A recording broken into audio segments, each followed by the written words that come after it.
Bueno, señores estudiantes, bienvenidos a la clase del día de hoy. Vamos a continuar con nuestra materia. El día de hoy empezaremos viendo lo que son los sistemas de seguridad en un edificio, también llamados sistemas electromecánicos.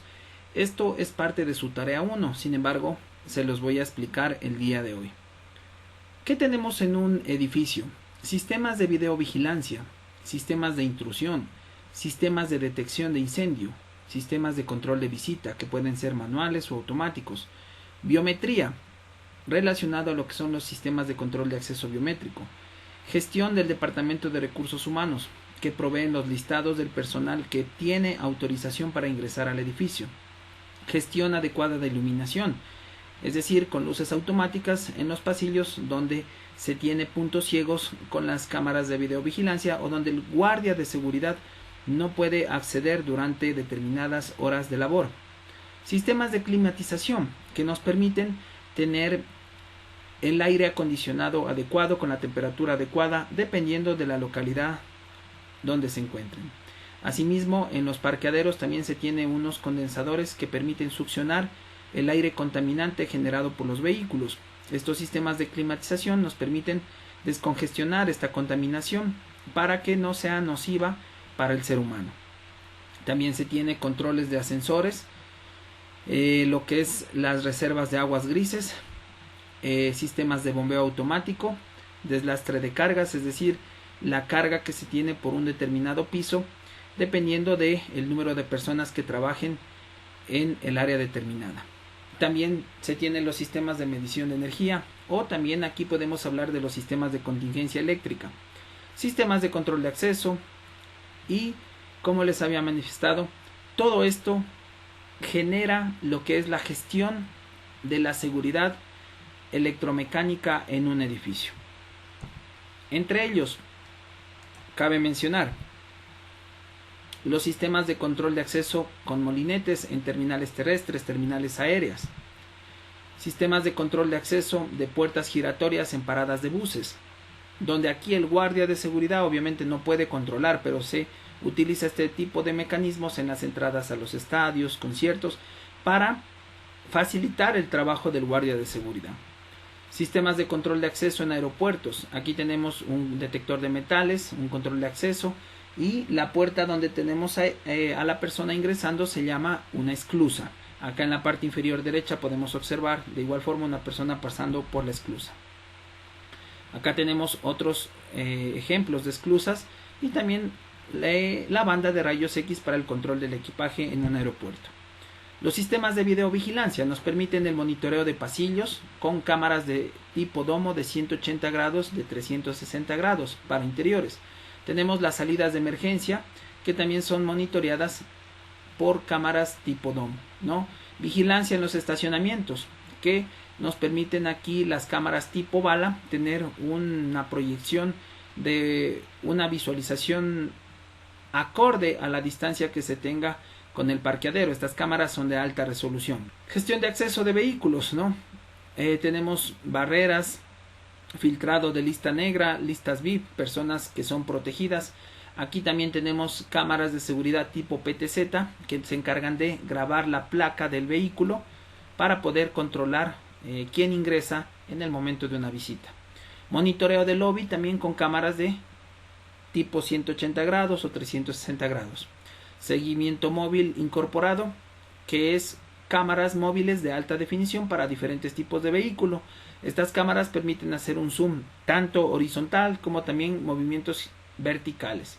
La protección perimetral, como habíamos hablado, tenemos cámaras tipo bala que nos permiten tener un alcance adecuado para los exteriores del edificio. Y todo este tipo de cámaras se controlan desde una central de seguridad, en donde aquí tenemos al guardia de seguridad administrando las consolas de videovigilancia de una institución.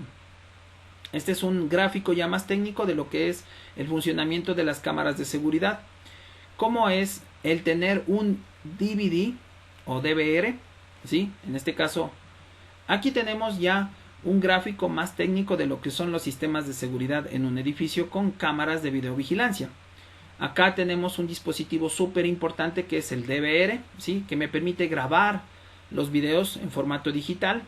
Yo puedo monitorear desde una PC, puedo monitorear a través del internet, entrando a la red a través de un router, ¿sí? Y también puedo monitorear desde otras máquinas, ¿no? Incluso desde el celular puedo monitorear. ¿Qué tipo de cámaras tenemos? Cámaras tipo PTZ, que son aquellas que graban de manera horizontal, vertical y también zoom. Cámaras de alta resolución, que nos permiten grabar los exteriores de un edificio, y cámaras tipo domo, que me permiten grabar los interiores de un edificio en un ángulo de 180 grados o 360 grados. Y cámaras de tipo PTZ también, que se pueden utilizar, como decíamos, en los casinos o también en las embajadas, en los parqueaderos. Hablando de los sistemas de control de acceso, tenemos a los biométricos, que son unidades de reconocimiento que miden los valles y las crestas de los dedos, ¿no? Las cuales son cualidades únicas de un individuo, con el propósito de establecer la identidad de una persona. En segundo lugar están los dispositivos para el reconocimiento facial. Estas unidades identifican a las personas analizando ciertas características del rostro, como la distancia entre ambos ojos o la longitud de la nariz, ¿no? Entonces se hace esta figura como de un pentágono para poder hacer el reconocimiento. Los sistemas de control de acceso biométrico nos permiten básicamente diferenciar qué personas tienen acceso a las dependencias del trabajo, a qué lugares tienen permiso, en qué horarios tienen acceso, y normalmente cada persona entrará dentro de un grupo de personas con sus mismos privilegios. Podemos observar estas puertas modernas, que son de las salidas de emergencia, donde tienen dos placas de imán e internamente tienen una batería. Estas placas de imán actúan dependiendo de la polaridad que se tenga, ¿no? Si es que tienen positivo o negativo, la puerta permanece cerrada, y si es que tenemos negativo negativo o positivo positivo, los imanes se repelen y la puerta automáticamente se abre. Sistemas de control de acceso biométrico con huella dactilar, facial, con el iris del ojo, tarjeta, teclado de 4 dígitos, una clave. También tenemos control remoto y también tenemos reconocimiento de voz. Entonces, estos sistemas de control de acceso biométrico me permiten tener la seguridad de un edificio en lugares donde custodiamos bienes de alto valor, e incluso son sistemas que me permiten controlar el ingreso y la salida del personal, tanto a la hora del almuerzo como a la hora de la llegada y salida. Dentro de los sistemas de detección de incendios se tienen elementos de primera intervención como camillas, gabinetes contra incendio, mangueras, campanas de notificación, extintores, válvulas para extintores, soportes para colgar los extintores en la pared, luces de emergencia o luces estroboscópicas, botiquines, sensores de humo, polvo químico seco, que es el agente que lleva el extintor de PQS, así como también picos, palas, hachas, cuerdas, cinchos, casco, zapatos especiales, protector auditivo, protector visual, y todos aquellos insumos técnicos como cortadores de metales, silbatos, chalecos reflectivos, botes, remos, kayaks, botes inflables, todos los elementos de primera intervención que me permitan en una determinada emergencia salvar la vida. Así como la mochila de primeros auxilios, donde tenemos agua, enlatados, sleepings, navaja, manta térmica, fósforos, curitas, radio, vela, medicinas, linterna, silbato, navaja, entre otros.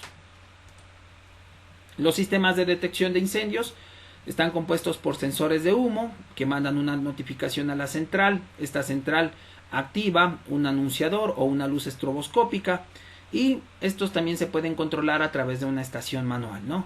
Se puede también tener una interconexión con el sistema de control de accesos para poder abrir las salidas de emergencia de manera automática.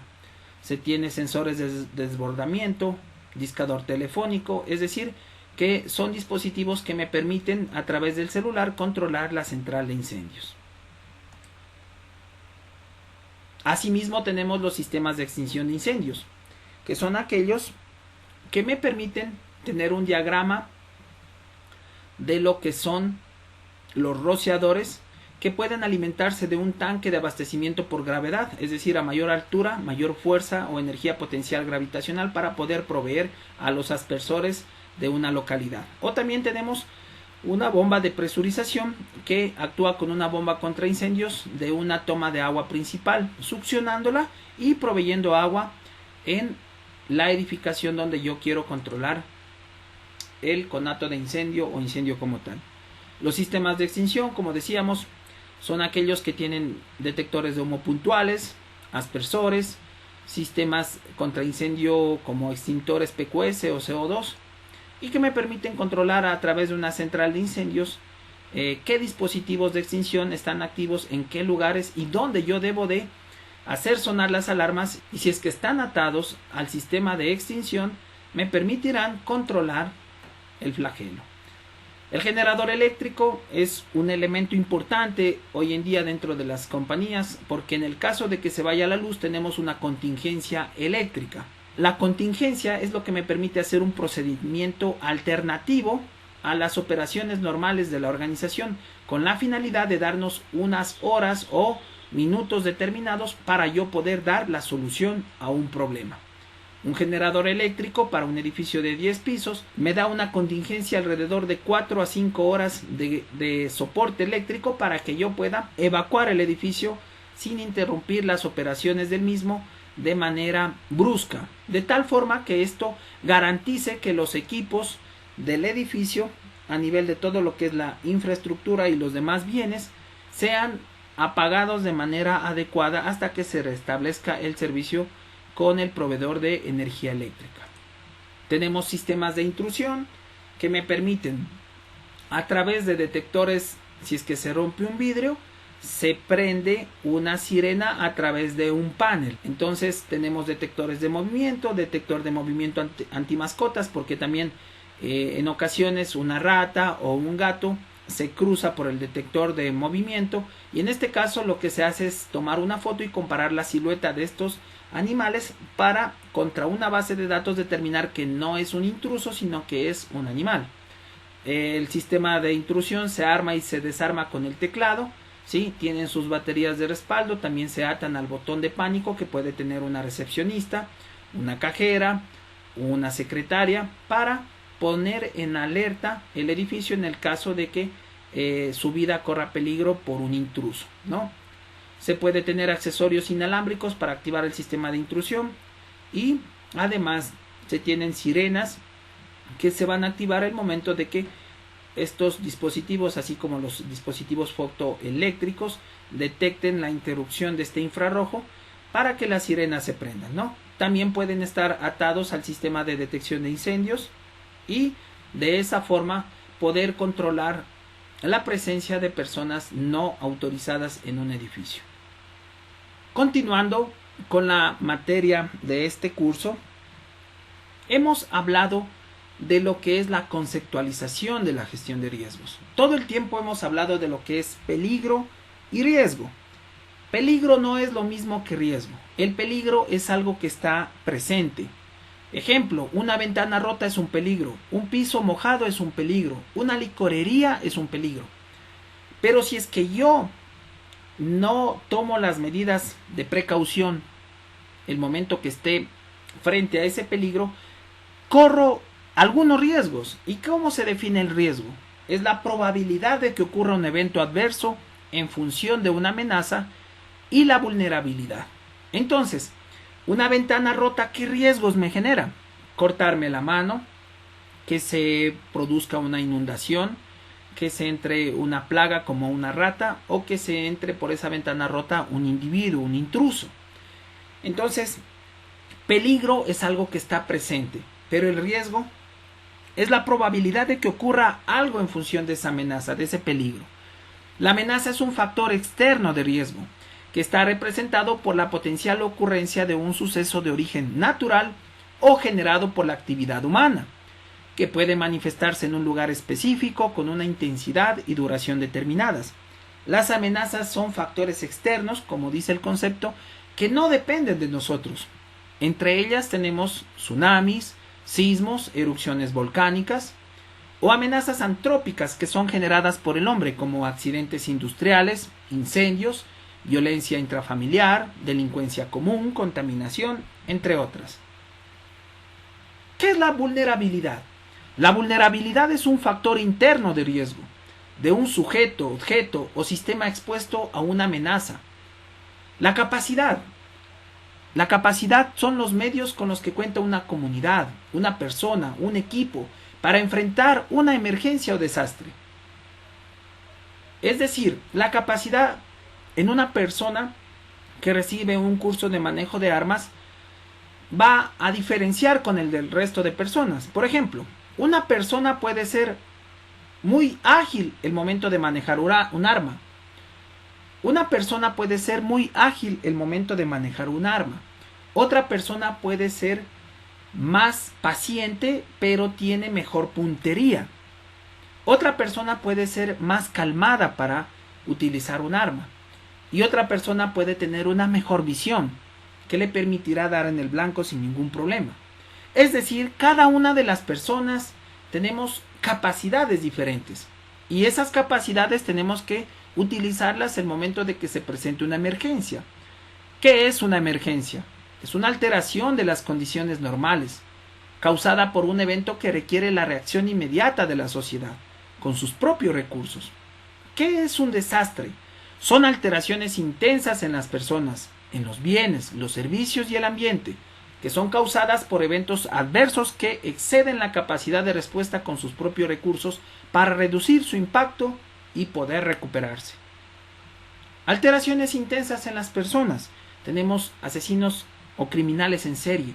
En los bienes, un edificio que sufra un daño estructural y se derrumbe. En los servicios, la falla de un sistema bancario, la falla del servicio de internet, la falla de un servicio de energía eléctrica, la falla del servicio de agua potable. En el ambiente, un incendio forestal, una inundación, una ola de calor, una ola de frío. Estos son eventos adversos que exceden la capacidad de respuesta de las personas, es decir, sus capacidades ya no son suficientes para controlar un desastre. Mapas de riesgo o mapas de evacuación. ¿Qué es un mapa? Un mapa es la representación gráfica de la superficie de la Tierra o parte de la misma dibujada a escala sobre un plano. Es un instrumento de análisis de amenazas y vulnerabilidades y los medios disponibles para hacerle frente a una emergencia o a un desastre. ¿Cuál es la importancia de los mapas de riesgos? Al hacer el mapa conocemos e identificamos cuáles son los riesgos y recursos que tenemos. Para las autoridades y organizaciones son ideas compartidas para tomar decisiones en la comunidad. Y me permite registrar eventos históricos que han afectado negativamente a la comunidad. Es importante hacer un análisis de las experiencias pasadas. En esta fase debe revisarse toda información sobre situaciones que en el pasado han puesto en riesgo o han ocasionado daño a las personas, a los bienes y al medio ambiente. Esta información puede estar disponible en informes oficiales de prensa, actas comunales, información de los vecinos, personas del lugar, asambleas comunitarias. Es importante también seguir las redes sociales como el ECU 911, el Instituto Geofísico de la Escuela Politécnica Nacional, la Cruz Roja, o páginas importantes como Face to Fire, que es de un bombero norteamericano, que es un experto en mapas de evacuación para nosotros podernos capacitar. ¿Dónde más podemos encontrar información de lo que puede estar sucediendo? Páginas como el Metro, Policía Nacional, Ejército Nacional, COE Cantonal, el COE Nacional, la Secretaría de Gestión de Riesgos. La metodología para la elaboración de los mapas de riesgos empieza desde una investigación de campo, donde el equipo se integra con representantes de diferentes instituciones y organizaciones, con el propósito de hacer un recorrido por la comunidad para identificar las amenazas y los riesgos. Cuando identificamos las amenazas, tenemos que determinar cuáles de ellas presentan mayor peligro para nuestro entorno, priorizando las mismas. Para ello, se debe realizar un análisis de la vulnerabilidad, de tal forma que podamos responder preguntas como ¿cuáles son los objetos y personas que están expuestas a las amenazas? Para ello, ¿qué debemos hacer? Un censo de la población vulnerable, personas embarazadas, adultos mayores, niños, personas con discapacidad, personas enfermas. Identificar viviendas, edificios aledaños que ponen en riesgo mi vida, como cabarets, gasolineras, restaurantes, que a la final se convierten en una bomba de tiempo. Es importante identificar las tierras de cultivos que se exponen a los riesgos, identificar los caminos, puentes, transportes que llegan a mi comunidad, acueductos, redes de energía eléctrica, para yo saber si tengo contingencia en momento de una emergencia. Para ello es importante conocer la ubicación y el estado de las vías de acceso a la comunidad y también conocer rutas alternativas. Por ello es importante hacer un inventario de toda la ubicación de los recursos con los que cuenta la comunidad para poder atender una emergencia. Es importante definir espacios físicos e instalaciones seguras, medios de transporte, públicos o privados, equipos de protección y rescate, extintores, palas, picos, hachas, escaleras, motosierras, cortadores de metales, cinchos, cuerdas, cascos, protectores auditivos, protector visual, es decir, todos aquellos equipos de primera intervención. Es importante determinar si se cuenta con sistemas de energía eléctrica, sistemas de acopio y distribución de agua para los sistemas de extinción. Es importante saber si cerca de mi institución hay centros asistenciales de salud para poder socorrer a las personas en el momento de una emergencia. Saber qué organismos de socorro y equipamiento yo tengo disponibles en el momento de una emergencia o desastre. Por ello, una vez identificado e ilustrado tanto los riesgos como los recursos, se debe de planificar las alternativas de reducción del riesgo y cuáles son las acciones de respuesta que yo debo de seguir. Ahora bien, vamos a hablar de lo que son los mapas de evacuación ya en una forma gráfica. Tomen en cuenta que en la tarea número 2 tenemos el plan familiar de emergencia.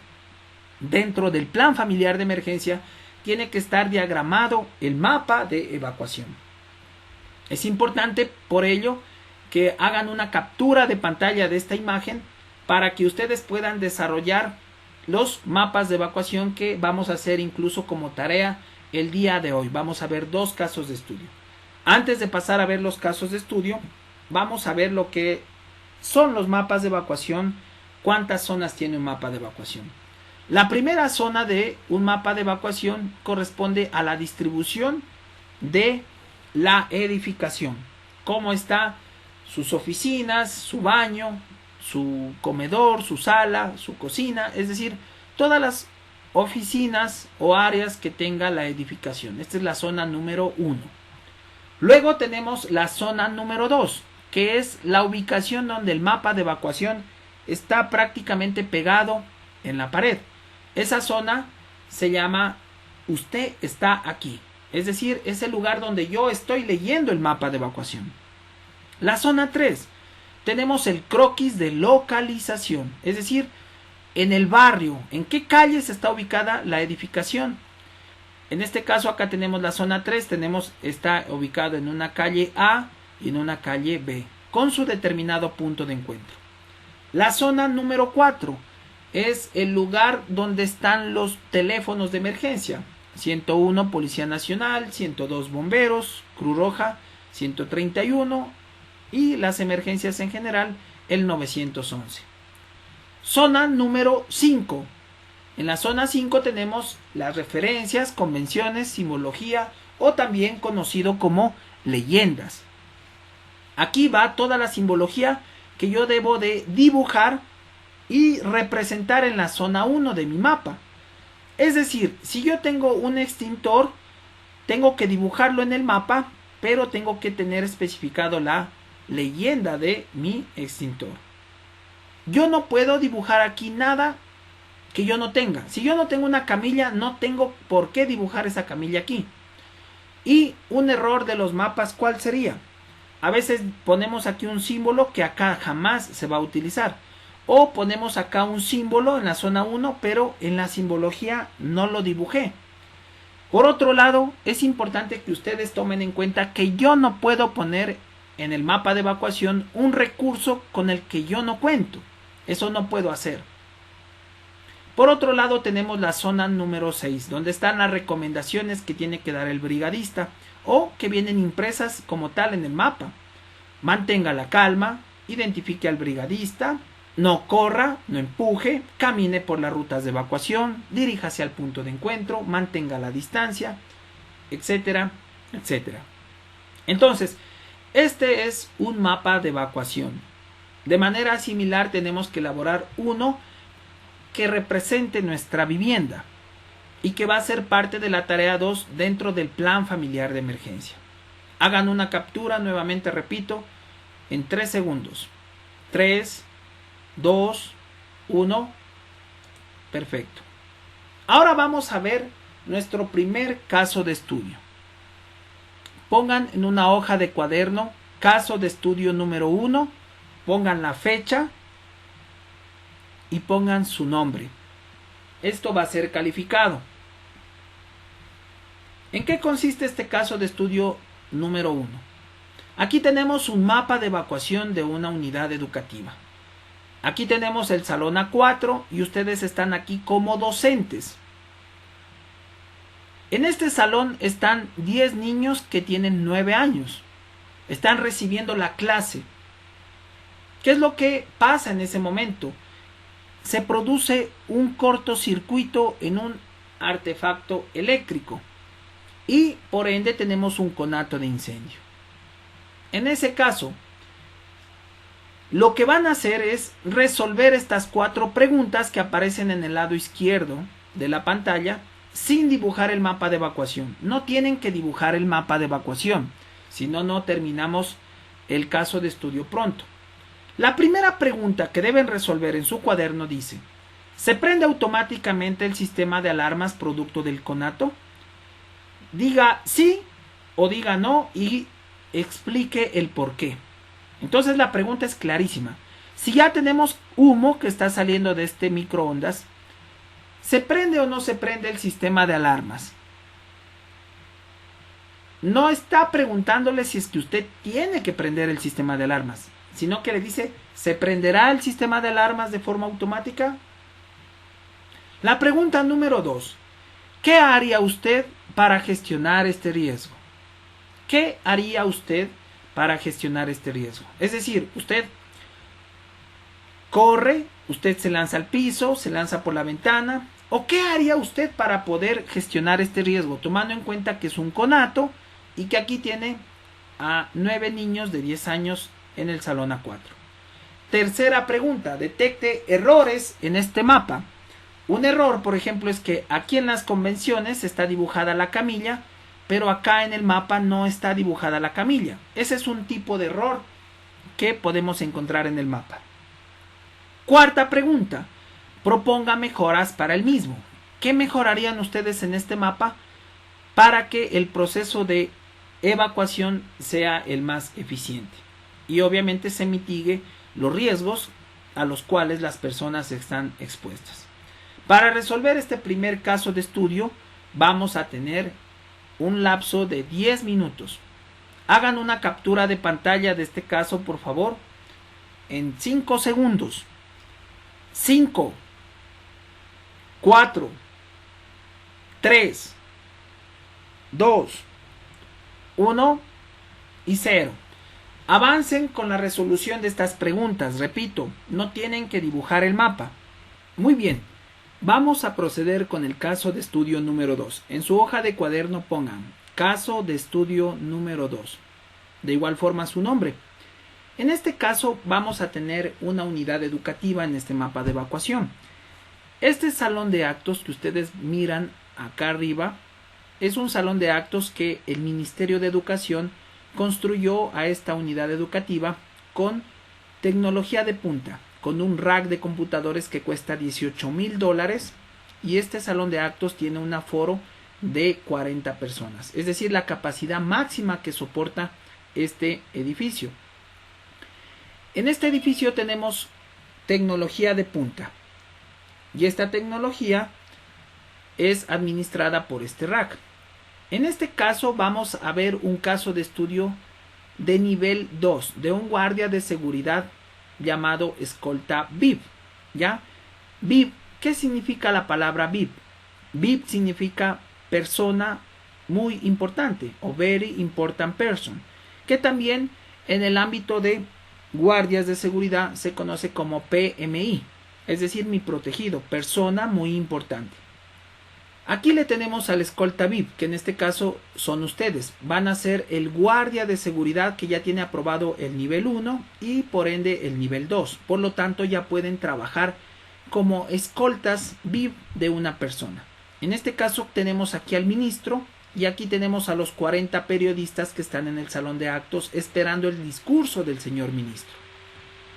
Ustedes están aquí como escoltas y durante el discurso del señor ministro se produce un conato de incendio en el rack de computadores que cuesta $18,000. ¿Qué es lo que tenemos que hacer? Hacemos primero una captura de pantalla en 5 segundos, por favor.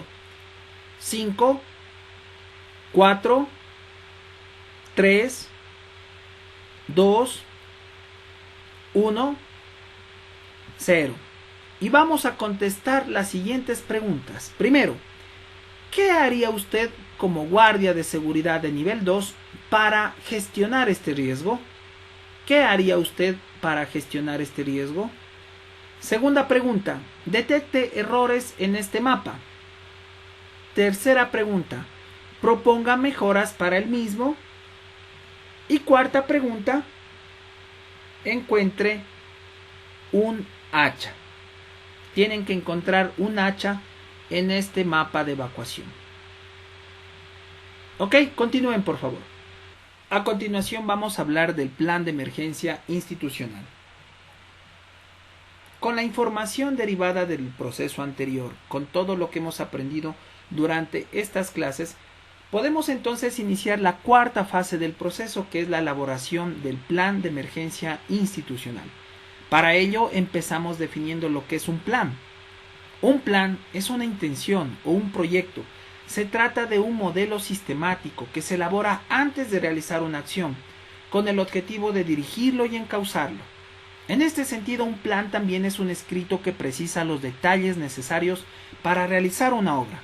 Cuando ustedes quieren hacer un viaje, ¿qué necesitan? Planificar cuántos días se van a quedar, en dónde se van a hospedar, en qué van a viajar. Es decir, necesitan recursos humanos, financieros, técnicos. Por lo tanto, ¿qué es un plan de emergencia? Es un proceso por el cual se identifica por anticipado las necesidades de estos recursos. Recursos humanos. Ustedes ahora son un recurso humano valioso. Recursos financieros. Si se roban una cámara de seguridad, si se daña un cerco eléctrico, si se daña el generador eléctrico, se necesita dinero para que a través del área financiera se gestionen estos materiales técnicos, ¿no? Y de igual forma, materiales técnicos como picos, palas, hachas, cortadoras de metales, cinchos, cuerdas, cascos, luces estroboscópicas, señaléticas, gabinete contra incendios, bote salvavidas, remos, kayak, en fin, los materiales técnicos que estén a su disposición dependiendo de la ubicación geográfica y el lugar de trabajo donde ustedes estén desempeñando sus tareas como guardias de seguridad. Con todos estos materiales técnicos se tienen que definir estrategias y actividades que permitan implementar las medidas necesarias para disminuir el impacto de una situación de emergencia o desastre. ¿Qué es el plan de contingencia? Hemos hablado de contingencia. Un plan de contingencia es un tipo de plan preventivo, predictivo y reactivo. Presenta una estructura estratégica y operativa que ayudará a controlar una situación de emergencia y a minimizar las consecuencias negativas. Ejemplo, un guardia de seguridad, domingo 8 de la noche, está solo en un edificio de 10 pisos, se va la luz. En ese momento llama al supervisor, no le contesta.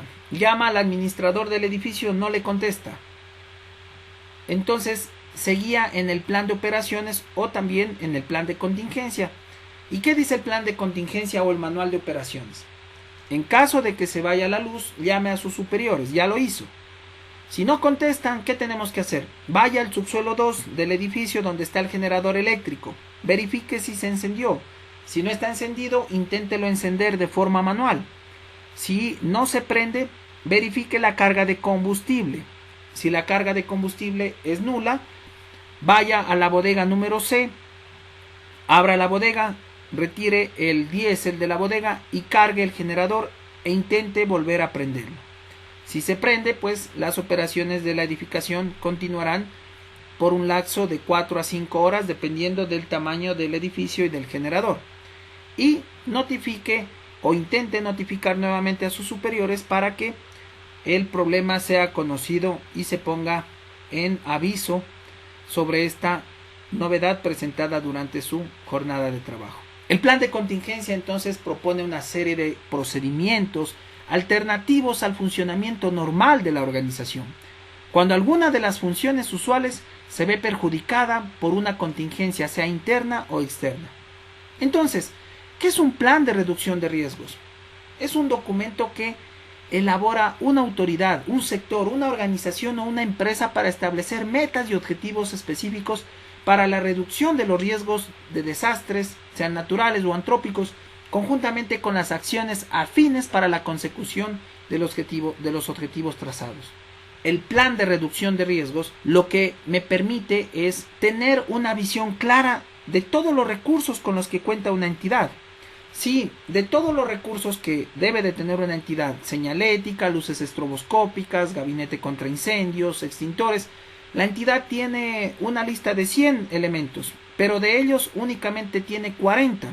Entonces podemos decir que existe una probabilidad del 60% de que esa institución corre un riesgo debido a que no cumple con todos los parámetros de prevención de riesgos, ¿no? Entonces, para eso me sirve un plan de reducción de riesgos.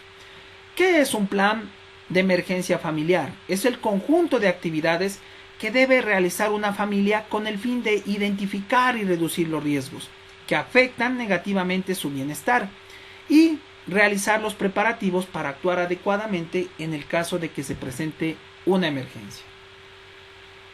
Dentro de los procesos formativos como guardias de seguridad, si algún momento tenemos una entrevista de trabajo, una de las preguntas claves que le van a hacer es ¿por qué quiere formar parte de esta compañía? ¿No? Y la respuesta correcta sería para proteger la vida de las personas, para brindar seguridad a los bienes, a las actividades y operaciones de la empresa, así como protección de la información sensible de la empresa o compañía.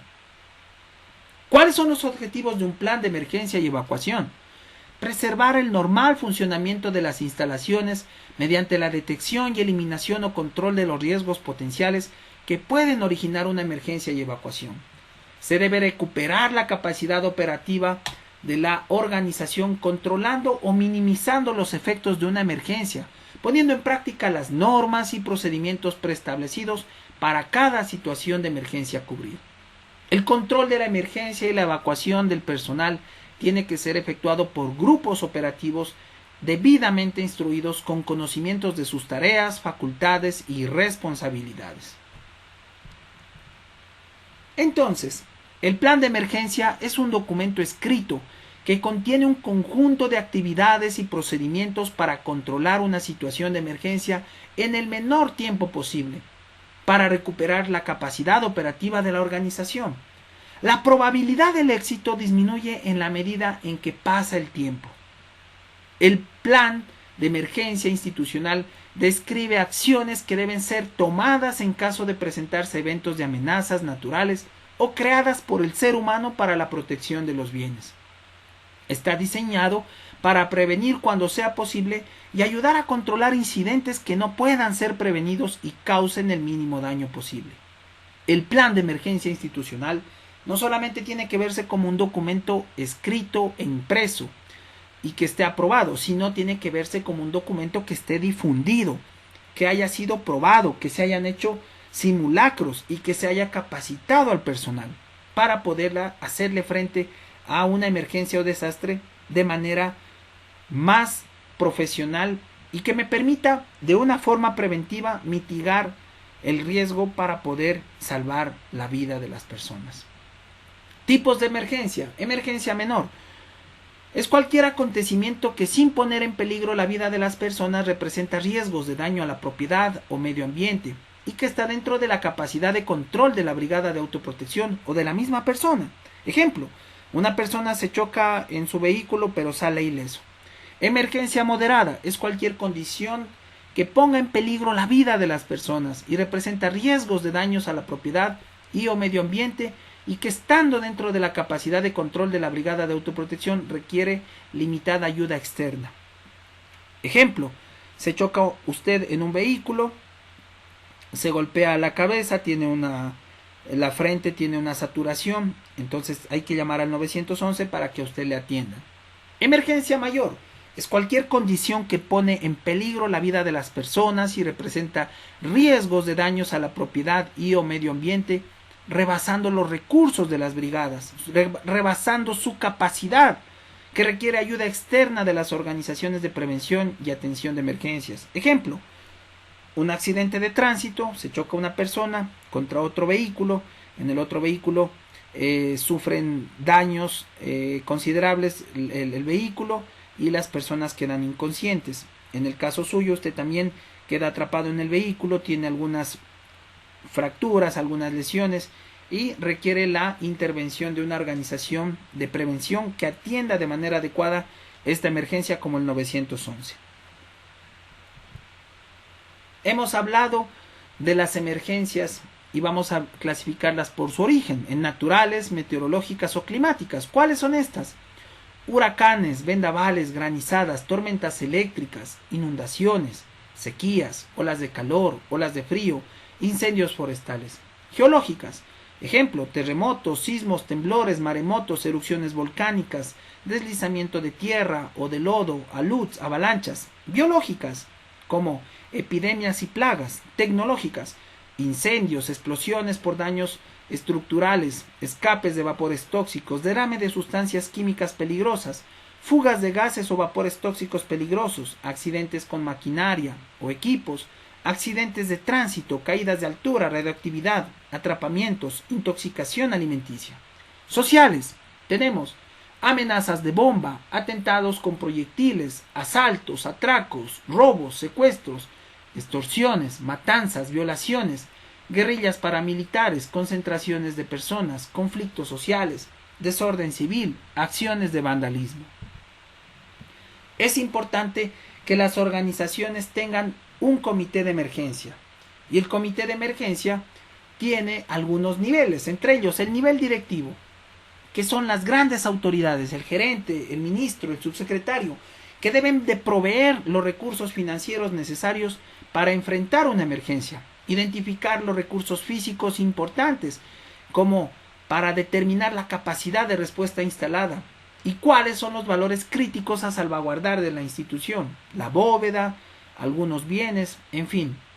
Se debe de determinar la ubicación de los planos estructurales de la edificación y hacer un análisis de vulnerabilidades, sea de manera semestral o al menos una vez al año. Luego tenemos un segundo nivel, el nivel estratégico de los mandos medios, que ponen en aplicación el plan, toman decisiones, mitigan riesgos, proveen de recursos, direccionan y coordinan de forma interna y externa simulacros, adquisición de recursos técnicos. Ejemplo, la dirección financiera, la dirección administrativa que tiene la gestión de todo el edificio, la dirección de talento humano que provee las listas del personal que tienen autorización para determinadas áreas, para que en determinadas áreas estos puedan ingresar. El nivel operativo son aquellos que controlan la emergencia, realizan la evacuación de las áreas involucradas y ponen atención en todo lo que son las brigadas de primeros auxilios, control de incendios, control de emergencias, evacuación, comunicación, logística, transporte, vigilancia. Es decir, en el nivel operativo están todas las personas que deben de reaccionar ya el momento de una emergencia. Es importante tener información del lugar de trabajo, describir correctamente las funciones que desempeña la empresa, identificar los factores de riesgos propios de la organización. Es decir, estamos expuestos a incendios, a explosivos, a derrame de sustancias químicas peligrosas, a inundaciones, terremotos, entre otros. Es importante hacer una evaluación de los factores de riesgo, priorizando los factores de riesgo más importantes, hacer un mantenimiento de las instalaciones, Tener un protocolo de alarma y comunicaciones para reaccionar ante las emergencias. ¿Cuáles son los protocolos de intervención ante emergencias de evacuación? Para ello es importante hacer un inventario del equipo y lugares de la emergencia. Tener una copia de la lista de los proveedores de servicio de energía eléctrica. Copias de los planos eléctricos de las subestaciones. Copias del listado de proveedores de servicios de acueducto. Copias de los planos hidráulicos de la salida de agua. ¿Cuáles son las dimensiones y características de los tanques de reserva de agua? Plantas eléctricas, motobombas, tuberías de agua, sistemas contra incendio, es decir, dónde están ubicados todos estos recursos. Saber dónde está ubicado el sistema de protección automático, los rociadores, y también tener esos planos de la distribución. Si bien es cierto, el guardia de seguridad no tiene que manejar esos planos, pero en el momento que tenga una emergencia y se encuentre solo, cualquier técnico puede solicitarle una copia de estos planos que el área administrativa debería de facilitarle. ¿Dónde están ubicadas las presiones de agua en gabinete de rociadores? Tipos de detectores de incendio. Recordar que tenemos detectores de incendio puntuales que esperan que llegue el humo y otros detectores de incendio que son inteligentes que van en búsqueda del humo. Conducción o almacenamiento de otros combustibles. Ejemplo, en un terminal aéreo, el combustible como diésel, gasolina, la gasolina de avión. Copias de los planos estructurales de la edificación y saber la distribución de la carga ocupacional por áreas, es decir, la población flotante de personas con impedimentos. Por ejemplo, en un edificio tenemos 10 pisos. En estos 10 pisos, todas las personas que ocupan la edificación están distribuidas 20 personas por piso. Pero hay un piso donde trabajan 100 personas. ¿A qué se debe esto? Este piso es un área de call center o es un área de capacitación. Por lo tanto, la carga ocupacional por área es mucho más grande. Por lo tanto, ahí se va a tener un tablero eléctrico de mayor amperaje o de mayor potencia, ¿no? Para poder soportar la carga del personal que va a estar conectado a una computadora a través de lo que es la parte eléctrica del edificio, ¿no? Es importante saber la información estratégica de la ubicación donde están los extintores manuales, los gabinetes contra incendio, los detectores de incendio, los rociadores automáticos, los botiquines, las camillas, las luces estroboscópicas, la dotación de los brigadistas, si ya tienen chalecos, megáfonos, los implementos para rescate y salvamiento, equipos de comunicación como walkie-talkies, motorolas y transporte, motos, camionetas, para ir a traer alimentos, medicinas, agua. ¿Dónde están ubicadas las alarmas contra incendio y evacuación? ¿Existen copias de los planos de emergencia de la descripción de carga de combustible? ¿Dónde están ubicados? Es importante conocer el tiempo de la construcción, número de escaleras, cantidad de puertas de acceso y de salida, rutas de evacuación, distancia de las áreas de trabajo a las salidas de emergencia. Es importante saber o hacer estudios de la estructura de análisis de sismo resistencia. También es importante conocer dónde están ubicados los tableros y redes eléctricas, las tuberías y salidas de agua, las redes de alcantarillado, las tuberías de gas natural o gas propano. Por ello, es importante también que sepamos el entorno y las vías de acceso y los recursos externos, los tipos de construcciones existentes alrededor. Si tenemos una gasolinera, una licorería, un restaurante, nombre de las empresas cercanas, avenidas principales por calles y carreteras, recursos externos como hidrantes, puestos de socorro, cuerpo de bomberos, Cruz Roja, policía, Ministerio de Salud, servicio de ambulancias, clínicas y hospitales de segundo y tercer nivel. Es importante tener una copia del directorio de emergencias, una copia del listado del personal, de los empleados y trabajadores que trabajan por turnos y por áreas. Es importante saber qué personas ya no trabajan en la institución y qué personas son personas de tercera edad, mujeres embarazadas, personas con discapacidad. Por ello, es importante formar brigadas, nombrar un jefe principal de las brigadas, identificar los tipos de brigadas, nombrar líderes para cada tipo de brigada, determinar el número de brigadistas respecto al porcentaje de trabajadores. Se recomienda tener un brigadista por cada 15 personas, realizar un organigrama de las brigadas, definir los tipos de brigadas, sea básica o especializada. Una brigada básica con personas que recién están aprendiendo a trabajar en una brigada. una brigada especializada con personas expertas. Definir grupos para el control de emergencias, realizar capacitaciones del personal, teóricas y prácticas. Definir las funciones y responsabilidades por grupos, la preparación antes, durante y después de una emergencia. Saber los niveles de respuesta. Primer nivel, el funcionario o empleado. Segundo nivel, el guardia de seguridad que puede controlar un conato. Y si él no puede, un tercer nivel, el 911. Por lo tanto, es importante tener brigadas de prevención y control de incendios, de derrames de líquidos peligrosos y de fuga de gases tóxicos, brigadas de primeros auxilios, brigada de evacuación y rescate, brigada de comunicación y transporte para poder traer alimentos, llevar heridos, y las brigadas de apoyo como vigilancia y logística. En este caso, sabemos que cuando hay este tipo de eventos catastróficos o emergencias, los ladrones o los dueños de lo ajeno se encargan de entrar en las inmediaciones de los edificios para cometer actos ilícitos. Por lo tanto, es importante saber qué hacer antes, durante y después de una emergencia.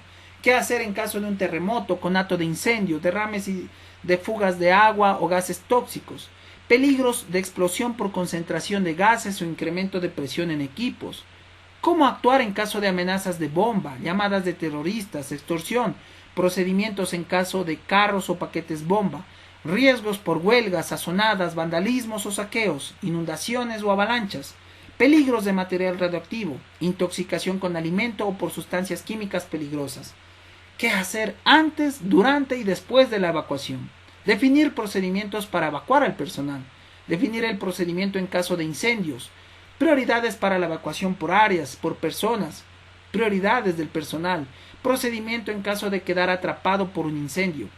Es importante definir planes de contingencia, especificar correctamente las rutas de evacuación, los puntos de encuentro y definir adecuadamente los procesos de evacuación de heridos, desmayados o personas con capacidades especiales. ¿Quiénes se involucran directamente en el plan?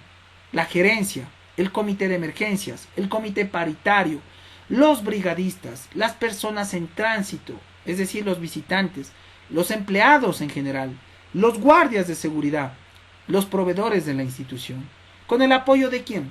Ambulancias, sistema público-privado, los bomberos, el ECU 911, la Policía Nacional, empresas públicas y privadas como la Secretaría de Gestión de Riesgos, el COE Nacional, el COE Cantonal, el Ejército Nacional y las Fuerzas Armadas en general, si es que es necesario.